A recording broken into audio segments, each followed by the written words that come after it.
காலை வணக்கம். இந்த தீர்ப்பு அரசு வழக்கறிஞர்களுக்கும் பரீட்சை எழுதி தனக்கு ஒரு உயர்நிலை பெறுவதற்காக முயற்சி செய்து கொண்டிருக்கிற எல்லோருக்கும் இதை பகிர்ந்துக்கிறேன்.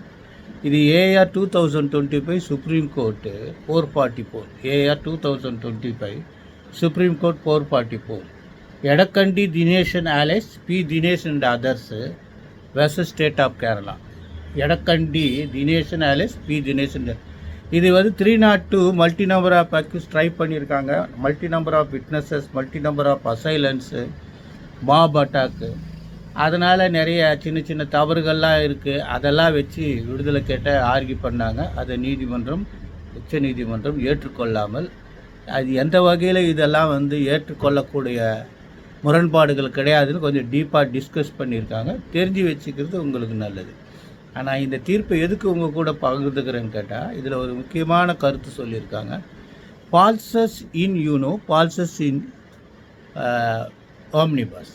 முதல் கோணல் முற்றும் கோணல் அப்படின்னு தமிழில் சொல்லலாம். என்னன்னா, ஒரு பொய்யை வச்சுக்கிட்டு மொத்தமே பொய்ன்னு சொல்லலாமா?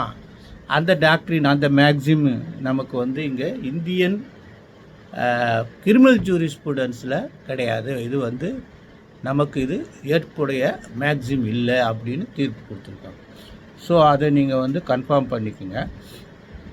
பால்சஸ் இன் யூனோ, பால்சஸ் இன் முதல் கோணல் முற்றும் கோணல் என்ற கூற்றுவின் அடிப்படையில் இந்திய குற்ற நடைமுறை நீதி பரிபாலனத்தில் அதை ஏற்றுக்கொள்ளக்கூடிய கோட்பாடு அல்லன்னு சொல்லியிருக்காங்க. அதை தான் அவங்க கூட ஷேர் பண்ணிக்கிறேன்னு நினச்சேன். Best wishes.